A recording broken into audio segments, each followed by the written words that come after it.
안녕하세요. 저는 인공호흡기에서 나우메디케어의 김지현 간호사라고 합니다.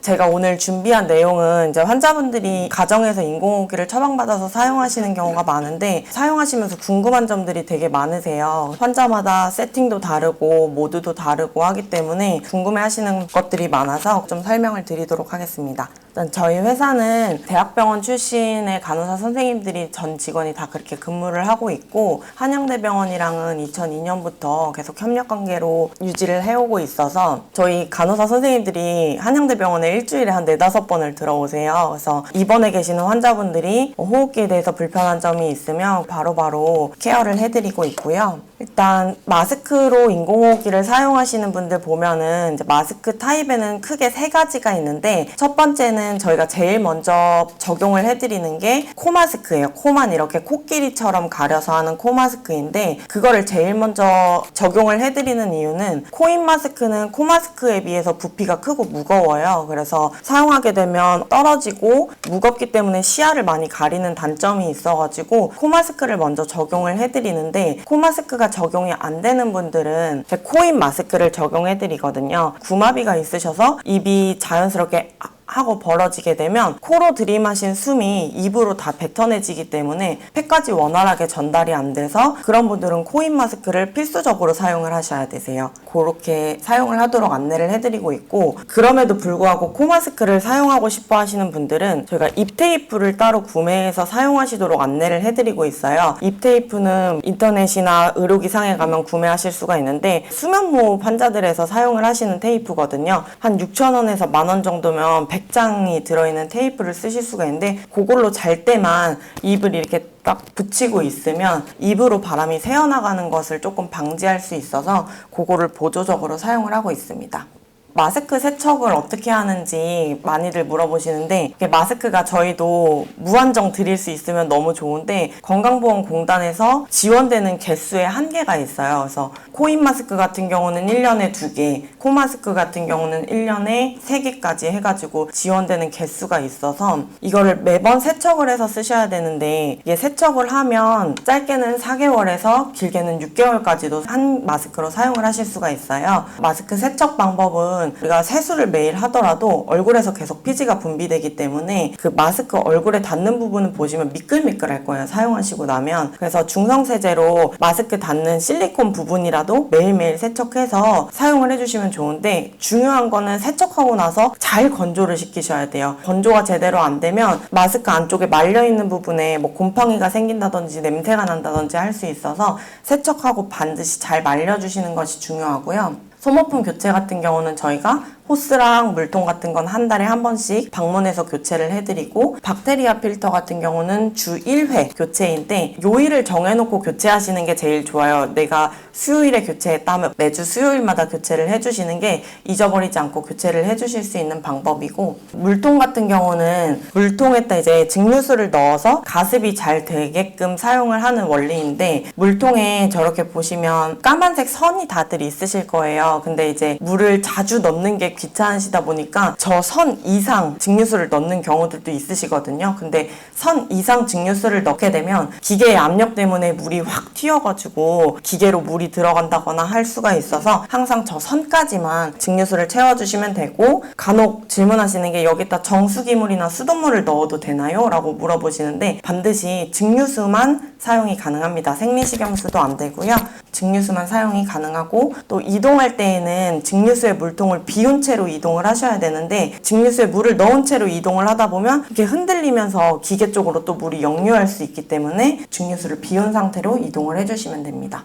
인공호흡기는 이제 저희 환자분들이 제일 많이 얘기해 주시는 게 저도 인공호흡기 쓰고 싶은데 선생님이 처방을 안 해주신다 이런 얘기들을 저희한테 해주시는데 저희한테 얘기해 주셔도 저희가 해드릴 수가 없어요. 인공호흡기는 건강보험공단에서 90%의 임대료를 지원해 주고 있는 의료 장비이거든요. 그래서 기준이 다 있어요. 동맥혈 가스 검사, 우리 여기 통해서 하는 동맥혈 가스 검사에서 이산화탄소 분압이 45 이상이 2번 이상 나와야지 인공호흡기를 쓸 수 있는 기준이 부합이 되고요. 그렇지 않은 경우에는 인공호흡기를 사용하실 수가 없으세요. 다만 이제 동맥혈 가스 검사를 할 수 없는 분인데 24시간, 잠깐 아니고 24시간 인공호흡기가 필요하다라고 판단이 되는 분들은 소견서 작성을 통해서 인공호흡기를 사용할 수 있지만 이 두 가지에 부합이 되지 않으시는 분들은 호흡기를 사용하실 수가 없으세요.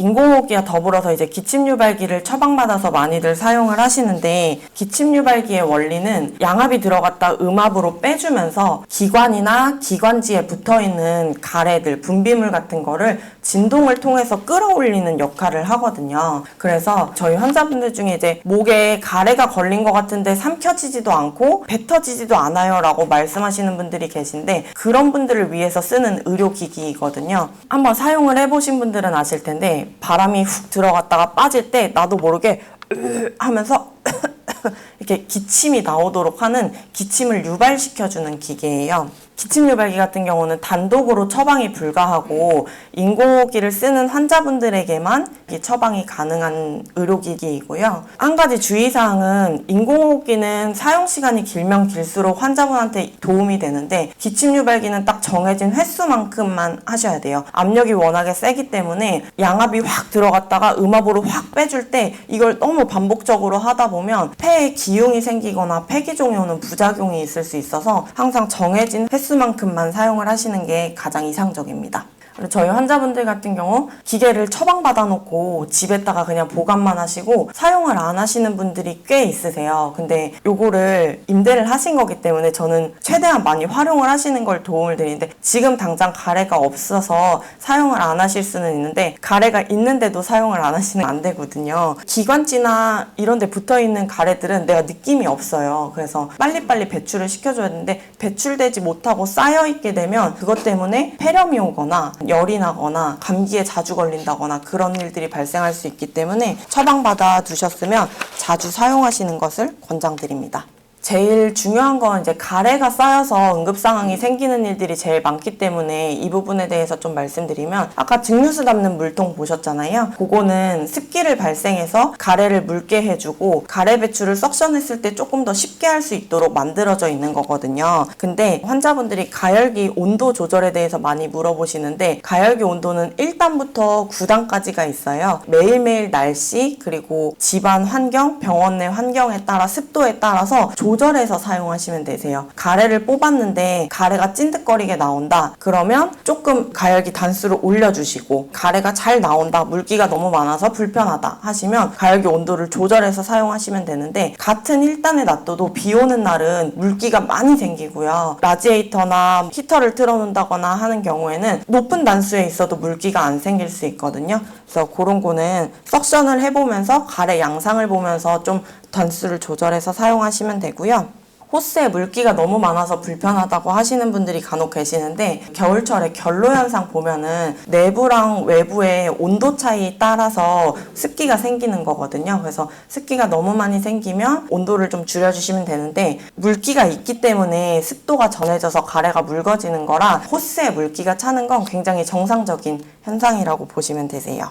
제일 이제 전화를 많이 주시는 이유는, 기계에서 알람이 울릴 때 주로 전화를 많이 주시는데, 알람이 울리는 이유가 크게 3가지가 있더라고요. 기관절개를 하신 분들은 다들 목관을 하고 계시는데, 목관하고 계시면 목관 옆에 풍선이 있어요. 그걸로 이제 주사기로 발론을 채운다고 하죠. 주사기로 이제 공기를 채우는데, 그 공기가 완전히 다 새 나가버린 경우는 목관 주변으로 바람이 다 새서 알람이 울리는 경우가 있고, 그럴 때는 목관 풍선에 있는 바람을 주사기로 완전히 다 빼신 다음에 한 4cc에서 5cc 정도 병원에서 처방된 양만큼 다시 주입을 해주시면 목관 안에 풍선이 이렇게 부풀면서 딱 맞게 되거든요. 그러면 또 바람 새는 걸 방지하실 수가 있고요.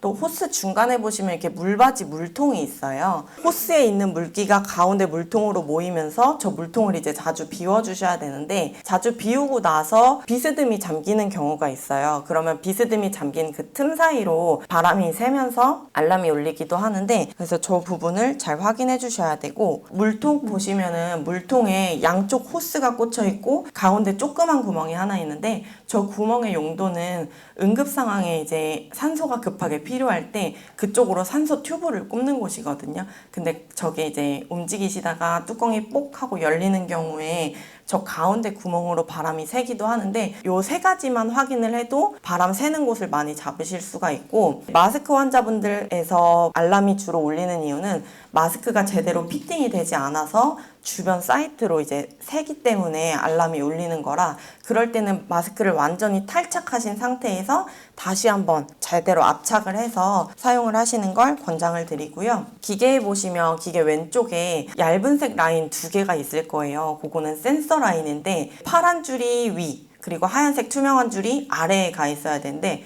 간혹 그 센서를 바꿔서 끼시는 경우가 있어요. 그럴 때 이제 알람이 울리기 때문에 잘 확인해 주시면 되고 요걸 다 확인했는데도 알람이 계속 울린다 그런 경우에는 회사에 전화를 하시면 회사하고 영상 통화를 하거나 사진을 찍어서 보내주시면 제일 해결이 빠르거든요. 그런 방법으로 알람을 해결하실 수가 있습니다.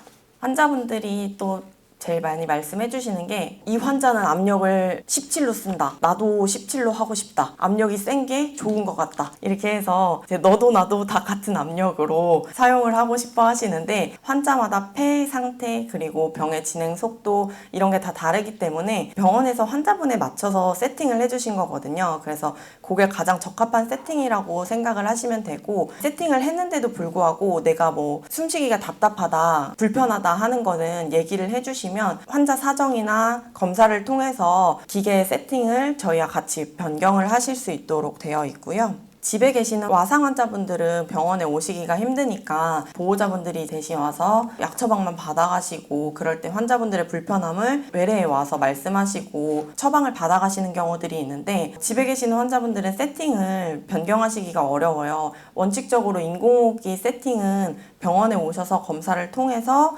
세팅을 조절하게끔 되어 있는데 집에 누워 계시는 환자분들은 사실 그러기가 힘들기 때문에 저희가 이제 교수님들이나 선생님들을 통해서 그런 불편한 부분들을 말씀을 드리면 집에서 이 정도까지는 조정을 해주세요 라고 하는 오더들이 있거든요. 그 오더에 따라서 저희도 조정을 해드릴 수는 있지만 그 오더를 벗어나서 너무 많은 수치를 조정한다거나 아예 모드 자체를 바꾼다거나 하는 것은 조금 어려움이 있습니다. 왜냐면 의료기관이 아니기 때문에 저희가 저희 마음대로 그렇게 원하시는 대로 조정을 했다가 응급상황이 발생했을 경우에는 빠른 대처가 어렵기 때문에 그런 부분들은 조금 양해를 부탁드리겠습니다. 또 환자마다 사용하시는 호스가 다 다르기 때문에 저도 저 간편한 한 줄짜리 호스를 쓰고 싶어요 하시는 분들이 간혹 계시는데 호스 타입에는 크게 액티브 서킷, 패시브 서킷 두 가지로 나뉘는데 이 액티브 서킷은 마스크 환자용 그리고 기관절개 환자용 에서 또 두 가지가 나뉘게 돼요. 한양대 환자분들 보시면 거의 이렇게 두 갈래로 나누어지는 호스를 많이 사용하고 계시는데 긴 쪽이 이제 숨이 들어가는 방향, 짧은 쪽이 숨이 나오는 방향이고요. 이 한 줄짜리 기관절개 환자용 호스를 보시면 들어가는 방향도 한 군데고 파란색 뚜껑 밑에 보면 약간 절개돼 있어서 그쪽으로 바람이 나가거든요. 그쪽이 숨을 내뱉는 구멍이에요. 그래서 두 개 다 원리는 동일한데 기관절개 환자분 같은 경우는 거의 와상 환자가 많기 때문에 호스의 무게의 차이가 조금 있습니다. 그래서 누워 계시는데 이제 무거운 호스가 계속 눌리게 되면 아무래도 불편함이 있기 때문에 좀 가벼운 기관절개 환자용 서킷을 사용하게 되는데요. 마스크 환자분들이 저도 이 서킷을 쓰고 싶어요 하시는 분들이 계세요. 근데 요거는 마스크 환자분들한테는 약간 적합하지가 않아요. 호스가 너무 길고 이산화탄소 배출되는 부분이 이렇게 나뉘어져 있는 게 마스크 환자한테는 조금 더 맞고 그리고 여기 규격이 일단 마스크랑 맞지가 않아서 이렇게 두 가지로 분류해서 사용하실 수 있고 또 패시브 서킷 같은 경우는 바이팹이라는 모드를 사용해야지만 쓸 수 있는 호스이거든요. 모드 자체가 아예 바뀌어야 되기 때문에 이 호스를 사용하고 싶다면 의료진과의 상의를 통해서만 바꿀 수가 있어서 알고 계셔야 될 것 같습니다. 처방을 받으시면 저 이거 인공호흡기 몇 시간 써야 돼요? 얼마나 써야 돼요? 이런 질문들을 많이 해주시는데요. 루게릭 환자분들은 들이마시는 숨보다 내뱉는 숨이 짧기 때문에 계속해서 이산화탄소가 쌓일 수밖에 없는 구조이거든요. 근데 인공호흡기는 그런 것들을 방지해주고 이산화탄소를 계속 배출해주는 역할을 하는 기계예요. 사용 시간이 길면 길수록 이산화탄소의 배출을 돕기 때문에 환자분의 상태를 좋은 상태를 오래 유지하기에 너무너무 좋은 기계거든요. 그래서 사용 시간이 길면 길수록 좋은데 처음 쓰시는 분들은 인공호흡기를 24시간 쓰세요 하면 너무 힘들어 하세요. 그래서 처음 사용하시는 분들은 1시간 사용하고 1시간 쉬었다가 또 1시간 사용하고 2시간 쉬었다가 이런 식으로 짧게 사용하시되 사용하시는 횟수를 좀 늘려서 사용하시는 게 좋을 것 같고요. 저희가 장시간 사용을 권장드리는데 낮보다는 주로 밤에 많이 쓰시는 게 좋아요. 낮에는 의식적으로 호흡을 길게 내뱉어서 할 수 있지만 잠자는 사이에는 장기가 다 쉬는 시간이잖아요. 잠자는 동안에는. 그렇기 때문에 호흡도 살짝 떨어지게 되거든요. 그러면 또 이산화탄소가 쌓이기 때문에 주무시는 동안에 마스크를 착용하고 주무시는 게 가장 좋기는 한데 우리가 평생을 그냥 자다가 마스크를 끼고 잔다는 것 자체가 굉장히 불편함이 있거든요. 그래서 밤사이 동안에 쓰시는 게 불편하시다면 자기 전 2-3시간 정도를 쓰시고 일어나자마자 2-3시간 정도를 사용하시고 해서 밤사이 쌓여있던 이산화탄소를 좀 배출하는데 도움을 받으시면 좋을 것 같고요. 오랫동안 사용하는 게 가장 좋습니다라고 얘기를 하면 너무 오래 사용하면 내 호흡이 여기 적응돼 버려서 나중에 호흡기를 못 대게 되는 거 아닌가, 인공호흡기가 없으면 숨을 못 쉬는 거 아닌가 이런 오해들을 되게 많이 하시는데 인공호흡기는 이산화탄소를 배출시켜주는 기계이고 사용 시간이 길면 길수록 이산화탄소 배출이 많이 되는 거기 때문에요. 지금의 좋은 상태를 오래 유지시켜주는 기계예요. 이걸 사용한다고 해서 내가 여기에 적응돼 버려서 스스로 자바로흡을 못하는 게 아니고 오히려 원활한 호흡을 도와주기 때문에 사용 시간을 길게 가져가시는 것을 적극 권장드립니다. 호스 길이를 짧게 쓰고 싶어요, 호스를 길게 해주세요 하는 경우들이 가끔 있으신데 호스 자체도 식약처에 다 허가를 받은 의료기기로 등록이 돼 있어요. 그래서 허가받은 규격이 있거든요. 나와 있는 그대로 쓰는 것을 가장 권장드리고요. 호스의 길이가 짧아지거나 길어지게 되면 환자한테 바람이 도달하는 속도나 양의 차이가 있을 수 있기 때문에 임의로 변경해서 사용하는 것은 저희가 권장드리지 않고 있습니다. 만약에 아파트에서 정전이 되면 호흡기를 계속 쓸 수 있나요? 라고 물어보시는 경우에는 기계는 안에 내장 배터리가 다 장착이 돼 있어요. 한양대병원에서 사용하시는 아스트랄이라는 기계는 내장 배터리가 5시간에서 6시간 정도 사용이 가능하고 요즘 정전은 1-2시간 안에 다 해결이 되기 때문에 전원이 빠져 있어도 내장 배터리로 충분히 사용이 가능하고요. 기계 자체는 24시간 전력을 공급해야 되는 기계이기 때문에 코드가 빠지게 되거나 전력 공급이 안 되면 삑삑 하면서 2번 알람이 울리게 되고 20초에 한 번씩 지속적으로 알람이 울려요. 그래서 알람이 울리는 경우에는 반드시 뭐 때문에 알람이 울리는지 꼭 확인을 해주셔야 되는데 한 가지 예로 저희 환자분께서 병원에서 집으로 퇴원을 하시고 전원을 가자마자 꽂으셨어야 되는데 전원을 안 꽂아놓고 알람은 이제 20초마다 지속적으로 울렸었거든요. 근데 그거를 그냥 의례적으로 울리는 알람으로 그냥 인지해버리신 거예요. 그래서 5시간이 지나고 나서 기계가 완전히 꺼져버려가지고 또 호흡을 못해서 응급상황이 생기는 그런 일들도 있었기 때문에 집에 도착하자마자 아니면 검사를 갔다 오시고 나서는 반드시 코드가 잘 꽂혀 있는지 기계에서 알람이 울리면 뭐 때문에 울리는지를 꼭 확인을 해주셔야 되는 걸 강조를 드리고 있습니다. 기계를 거치대 없이 그냥 침대에다가 묶어서 사용하고 싶어요 라고 하시는 분들이 많고 최근에 한 분이 침대 옆에 사이드 레일에다가 기계를 묶어서 사용하시는 분이 계시더라고요. 절대적으로 권장을 해드리지 않는 게 기계를 보시면 윗면에 환기구가 있어요. 그쪽으로 공기를 유입해서 박테리아 필터 쪽으로 인공호흡을 전달하는 역할을 하거든요.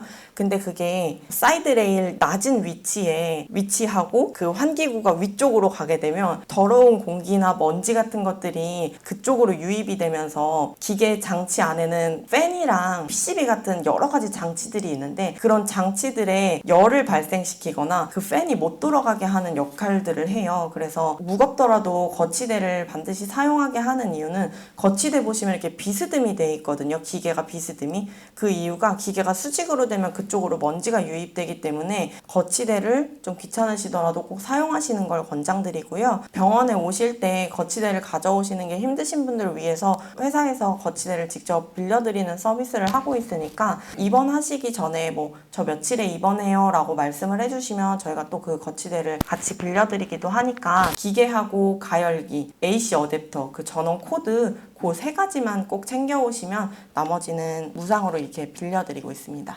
사실 기계가 고장나더라도 이 기계가 무조건 호흡은 내보내줄 수 있도록 설계가 되어 있어요. 근데 어디까지나 기계이기 때문에 무슨 상황에 고장이 날지 모르잖아요. 기계가 만약에 고장이 났다, 호흡이 안 나온다 하는 경우에는 마스크나 이 기관절개에서 호흡기를 무조건 다 제거하시고 집에 엠브백을 가지고 엠브를 짜면서 119를 무조건 부르셔야 되거든요. 그게 가장 빠른 응급조치이고 엠브백을 저희가 집에 방문을 해서 한 분 한 분 다 교육을 해드리고 있는데 응급 상황에는 이제 이게 빨리빨리 기억이 안 나기 때문에 지금 다시 한번 말씀드리자면 엠브백을 딱 처음에 뜯어보시면 새 제품을 뜯어보시면 공에 마스크가 달려있을 거예요. 마스크 환자분들 같은 경우는 그 마스크를 그대로 코, 입 이렇게 다 막고 그대로 사용을 하시면 돼요. 근데 기관절개 환자분들 같은 경우는 마스크랑 그 엠브가 분리가 되거든요. 그걸 반드시 분리해서 그냥 마스크는 아예 버리세요. 분리하신 공 부분에 마스크를 분리하면 동그란 구멍이 있고 그 구멍을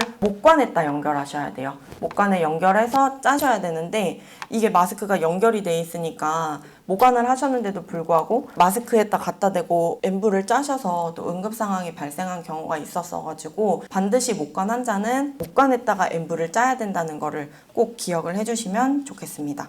그리고 퇴원하시고 나서 집에 꼭 구비하셔야 되는 물건은 석션기, 산소 포화도 측정기, 그리고 방금 말씀드린 엠브백 이 세 가지는 반드시 의료기상이나 인터넷에서 구매해서 구비를 하셔야 되는데요. 우리가 응급 상황에 산소 포화도가 떨어졌는지 진짜로 응급 상황인지 확인하려면 일단 포화도 측정기를 껴봐야지 알 수가 있거든요. 그래서 산소 포화도가 떨어지면서 환자 얼굴이 좀 파래진다 하면은 무조건 119를 부르고 엠브를 짜시는 거를 강조를 드리고요. 포화도는 안 떨어졌는데 환자분이 그냥 불편감을 호소하신다 하는 경우에는 석션을 해보시거나 열을 재보시거나 그런 부분을 먼저 체크를 해주시면 좋겠습니다. 엊그저께 저희한테 들어온 질문이었는데 환자가 돌아가셨는데 호흡기에서 알람이 안 울렸다. 일어나 보니까 환자는 돌아가셨고 기계는 계속 작동을 하고 있는데 알람은 안 울렸다. 이 기계에 문제가 있는 거 아니냐 이렇게 질문을 주셨는데 인공호흡기는 말 그대로 인공적으로 호흡을 계속해서 넣어주는 기계예요. 환자가 사망을 하셨어도 기계는 계속 작동을 하고요. 만약에 뇌나 심장의 문제로 먼저 생명이 중단되는 경우에는 호흡은 계속적으로 되고 있지만 사망을 하실 수도 있고 이 기계가 호흡기이기 때문에 사망하셨다고 해서 기계가 알람을 울리진 않아요. 알람 조정하는 화면을 들어가 보시면 압력이 지나치게 높거나 압력이 지나치게 낮거나 들어가는 양의 볼륨이 적거나 낮거나 이 범위를 벗어났을 때 알람을 울려주는 기계이기 때문에 사망했다고 해서 기계가 알람을 울리진 않아요. 그래서 저희 간호사들은 이제 기계를 보면서 항상 그 알람 범위를 다 조정을 해드리는데 환자분들이 기침만 해도 압력이 확 올라가거든요. 기침 잠깐 하는 동안에. 그럴 때 알람을 울리게끔 세팅을 해놓으면 수시로 알람이 울려서 환자분들도 보호자분들도 굉장히 힘들어하세요. 그래서 정말 응급 상황이 생겼을 때 어딘가가 완전히 분해가 됐을 때 바람이 안 나올 때 그럴 때 알람이 울리게끔 조정을 해놓고 다니는데 다른 병원의 기계들을 가끔 보면은 그런 알람들이 조정이 안 돼 있는 분들이 간혹 계세요. 그래서 항상 저희 회사가 아니더라도 각자 사용하시는 회사에다가 알람 범위가 설정이 잘 되어 있는지 꼭 한 번씩 확인을 받아보시면 좋을 것 같습니다. 경청해주셔서 감사합니다.